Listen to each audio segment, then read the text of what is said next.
Purpose of this video is to quickly show you how to get started with the tutorials in SolidWorks. One of the first things I'm going to have you do in this class is to just simply go through the Getting Started tutorial. Purpose of that is just to make sure that you have a reference that allows you to see how things are done. Very much a step-by-step tutorial, a little different than some of the videos that I've created on the parts we're going to be making, but it's really just a way to get you started. So I've opened up SolidWorks. If I go over here and look at the screen, there come some tabs on the right hand side. The one that looks like a house, if you select it, is the SolidWorks Resources tab. If you open it up and look at the top pane, Tutorials is one of the options. Let's bring that over where you can see it a little better. There we go. What I want you to do is to go to the Getting Started category and simply do Introduction to SolidWorks and then turn that in. This will be your first graded assignment. It tells you what the lesson does as you read down through it. Each one of these panels has a little next button at the bottom. If you don't see everything, you can slide back and forth like this. Pick next, and it tells you to get started. And what you're going to do is make this little flange with 6 cylinders that have holes coming up through, and it's got fillets on it. Now, whenever it does something like this, where it says click new and then shows you a tool button, if you don't know where that is, looking around you just don't see it. If it's got an orange border around it in the tutorial, selecting it will allow you to find it because SolidWorks will just start highlighting it over here. So that's the button that it's asking you to use. We're going to make a new part, pick OK, and now when we make that new part you get this screen right here. I'm going to walk through this a little bit quickly, but we're going to go to the next one, and it's asking you to start by selecting the extruded boss and base button. Again, if you don't know where that is, you pick it. It shows up over here. You select it, and it shows you all 3 reference planes. Now, I don't normally start by picking an extruded boss base button. I normally start with a sketch, but I'm going to use this technique for the purpose of this video because the tutorials almost always do this. It asks you now to select the top plane, and if you notice, as you hover your mouse over any of these planes, they change to an orange color. Once I get the orange color for top, I'm going to left click. The little green square patch and then the other little icon with the kind of a yellow square with a line through it indicates that it's asking you to select the edge of a plane. Once I pick that, it rotates the view so that I'm looking down directly at that top plane, and it's known as a view that's normal to the top plane. It asks me to click the circle button on the sketch toolbar. Sketch toolbar is right here. There's 2 toolbars that you're going to be dealing with. The features toolbar and the sketch toolbar. The circle icon is right here. If you can't find it, pick it on this one and it'll start highlighting for you. So I'm going to pick that, and you'll notice as I move my cursor around, if I go directly above the origin, I get a tracking line, and if I'm above it, I get the vertical icon indicating that it's going to infer that I want to add a vertical constraint. If I'm over here, it's going to infer that I want to add a horizontal constraint. If I'm right on top of the origin, it changes to a coincident icon, and that's actually going to do an automatic relation. Here, that's an inference, but it doesn't make anything automatic. This is going to be automatic. Now, if I drew 2 points here, that white would change to yellow and then change to green. I'm going to select this as my first point. I'm going to drag this out some distance. Doesn't matter how far I go out with it, because the next thing it's going to have you do is to add a dimension. You add a dimension using the Smart Dimension button.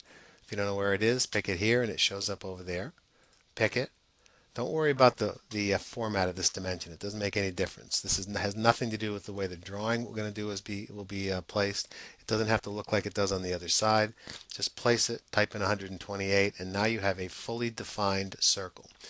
That green icon right here indicates that the center of the circle is right on the origin and it's going to stay there. The fact that the circle is black means that it's not only defined as far as its location, but it's also defined as far as its size. And along the bottom of the screen, it tells me that that circle is fully defined. Now it asks you to exit the sketch. Now there are 2 ways to do that. That button appears both inside the graphics area right here and up in the upper left-hand corner right there. It doesn't matter which one you pick, you're still going to get this result right here. Now it's asking you to go over to the Property Manager, which is on this side over here. We're doing a boss extrude. It's going to be blind, and the thickness is going to be 7, so you need to change the 10 over here to a 7. and then do that. Now it's asking you to save this thing. Eventually you're going to have to put it in your grade folder. You could start by putting it in there, but just make sure it's finished before, if you're going to put it in the grade folder, so that I can grade it. Now I want you to click on Extruded Boston Base again. We'll come back over here to Features, Extruded Boston Base, and pick the top surface of this part. I'm going to put another circle on here. Circle's also going to be at the origin. Left click, drag it out some distance, go to Smart Dimension. Now you notice I didn't bother to change to a top view as they instructed me to, but if you want to, you can do that so you're looking straight down at it. I tend to draw isometrically. Sometimes I go to a normal view, but I tend to draw isometrically. We'll go next now. Tells you to grab Smart Dimension, put a Smart Dimension on this thing and make it 75. So we do that. Go to the next window and it's telling you to offset that circle 5 millimeters to the inside. It shows you that right here. In order to do that, we're going to go to the Sketch Command Manager all across here. We're going to pick Offset Entities. You pick the circle to offset. By default, it's going outside. Come over here and pick Reverse. It goes inside. By default, it's 10 millimeters. Change it to 5 millimeters. Now you've got an offset of 5 millimeters for that circle, just like you would in AutoCAD. Both black because they're fully defined. Now the next thing you're going to do is to create the extruded boss. We're going to exit the sketch. You can do it here or you can do it right here. I'm going to tilt this up so you can see it a little better. I just pushed the middle wheel and the mouse down to do that, and it's asking me to go to a depth of 12. Although it's possible to grab this and pull it up and down and hopefully get to 12. We can right there. You can also just type it in over here. Normally that's what I would do, is to type it in. Either way it's going to give you the same amount, the same result, but it's always, to me, safer in a CAD system to type a value in than it is to drag and use whatever is given to you as a readout. So that's what it's going to look like right there. Next thing I'm going to do is punch a hole down through the middle. Ask you to select Extended Cut. If you go to the Features toolbar, instead of that button, we're going to pick this button, pick the top of the surface. Once again, what we're going to do is to go to the Circle command, pick the origin, drag out a circle, go to Smart Dimension, pick the circle, and in this particular case it's telling you to make the circle 25 millimeters. Once you got the 25 millimeter circle, you get out of the dimension mode. We can get out of the sketch mode. Now it's going to give me a cut extrude. That means it's going to cut out that shape. It's going in the right direction. That's a good thing. I could switch that if I wanted to, if it was going in the wrong direction. The thickness that I want to give it is supposed to be the same as the thickness of that flange, but I don't want to type in a 7 instead, and I'm not going to do through all because through all can cause problems with parts down the road. Instead, I'm going to go up to Surface, and I'm going to select that bottom surface and say put the hole starting where I drew it on the top to the surface I just picked, which is on the bottom. You go to your next panel, you see that's what you're supposed to have in front of you. It does say click trimetric. Generally I just do this with the middle wheel. You can always go here and pick a specific view so it looks like that. And if you don't like that one, you can always pick this one. You can press the space bar, and when you press the space bar you can double click on whatever it is you want here. But it's quicker to just push the middle wheel down and move it around. And I come over here, and it's got this whole section on using the hole wizard. I'd like you to go ahead and do that, but it's not actually something you save. They're going to have you throw those holes away when you're done. So go through it, see if it makes sense to you. If it's getting confusing or you're getting a little frustrated, it's okay with me if you just skip that part. We'll come back to that later on in the class. So I've skipped down to adding fillets. A fillet is a feature, does not require a sketch. So I'm at the moment in the Sketch Command Manager. I'm going to move over to Features, the tab that says Features, and I'm going to change to the Features Command Manager. And I'm going to go find fillet. Now there's a lot of stuff up here. After a while you'll figure out what things are, but during the tutorial, if you just can't find that icon, do that and it'll start flashing, and you notice anything with an arrow under it has other related options. In this case, fillet and chamfer are put together. I'm going to pick fillet. It tells you to go over to the Property Manager and to change the 10 to a 2. It's a good idea to do that first. And then it asks you to select two faces. That top face right there, that face has two edges. Now I could pick the edges instead, but if I pick the face, both edges will come with it. Then it tells me to pick the outside face, do that, both edges come with it. Pick the green button, and now I've got fillets, 4 fillets, one on each edge associated with those faces. Coming down through here, it now asks me to look at the top. Now in this case, it's helpful to do that. Go up here and pick top, so you're looking straight down at it. I'm going to zoom out just a little bit. Go over here to the extruded boss button. When it asks for a plane, I'm going to pick that top plane on the flange. I'm going to go over and pick center line, which is a construction line. And as I move around, you'll notice that if I'm directly above something like this, the origin, it's going to start tracking off the center line. And if you see that little white icon that has the vertical line in it, that means I'm directly above it. If I come off of it a little bit, that means I'm not. That's simply inferring that I want to be directly above this. Come over here, and now I've got a horizontal. AutoCAD calls those glyphs. These little icons, I guess, is what SolidWorks calls them. Now, if I go right over the origin, it comes up yellow saying if I select that, it's going to make the point I just selected coincident with the end of the line that I'm drawing. So I do that. Now I'm going to drag up, and I have a yellow vertical line indicating that it is vertical. It tells me to go up to about 45, so I'm going to do that. Hit the escape key, go over here to the circle command, and put a circle on the end of that line. Now when I get the circle on the end of the line, I need to go in and change the diameter. So I'm going to go over and click the Smart Dimension, pick the circle, drag it out, and give it a size of 27. And I'm also going to take the line and give that line a length of 35. That's going to fully define that new circle. And now that it's fully defined, that means I can use it to create that cylinder that comes up. Go to the next one. You see what it's asking me to do there? Exit the sketch. Now it says select the edge of the circle for selected contours, but I don't really need to because that was the active sketch, so it's going to do it on its own. Again, I can come over here and type in a dimension for the height of that extrusion. Now this is going to be a blind extrusion. It's starting from that surface I drew on, and it's going to go directly up from that. I need to make that 30. I can type the 30 in right here, or again I can drag that up until it says 30.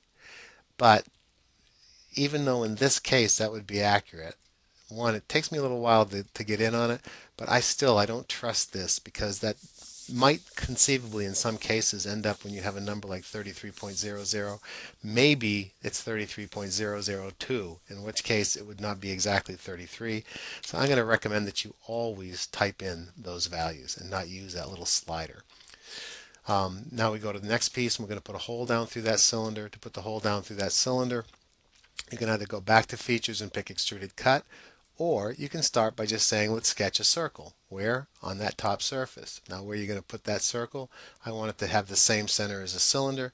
Once the cylinder center pops up, you'll notice that green coincident icon indicates that the center of the circle I just drew and the center of the cylinder are the same. Now in order to cut down through there, I need to go back over to the features command and then select extruded cut. So I can do it in either direction. Again, I want this cut to go all the way to that bottom surface, so I'm changing from blind to up to surface, and I'm picking that surface right there, so that hole goes all the way through all the time.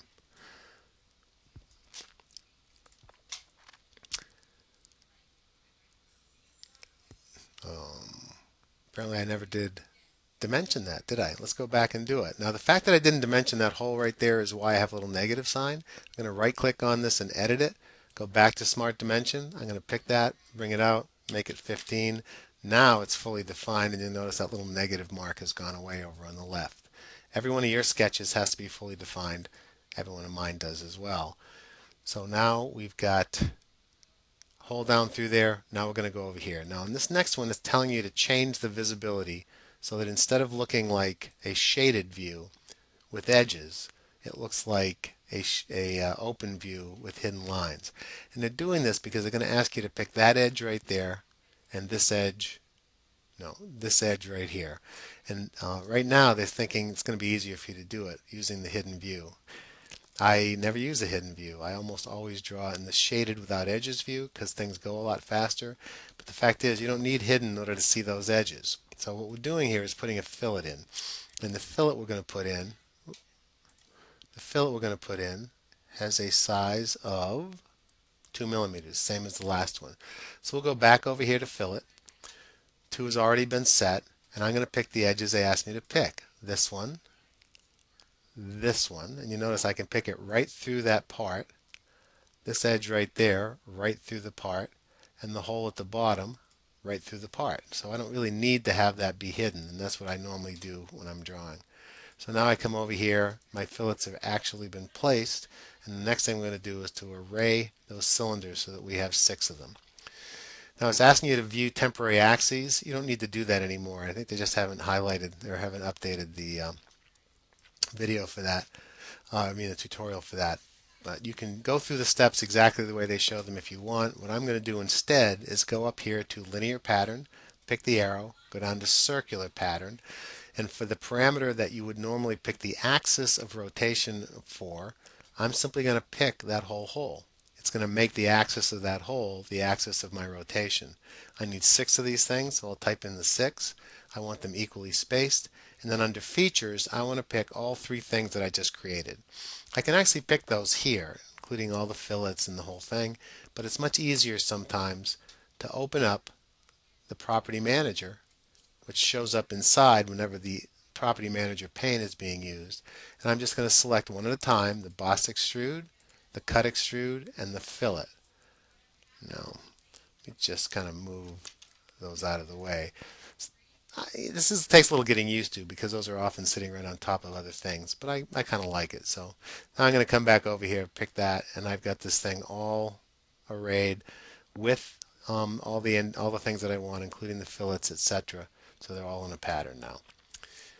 Now you go next, and it has added it, and now it's going to have you go down and do the drawing. You can get the rest of this done without any trouble. I will just point out that the drawing is going to contain a number of errors in graphic standards.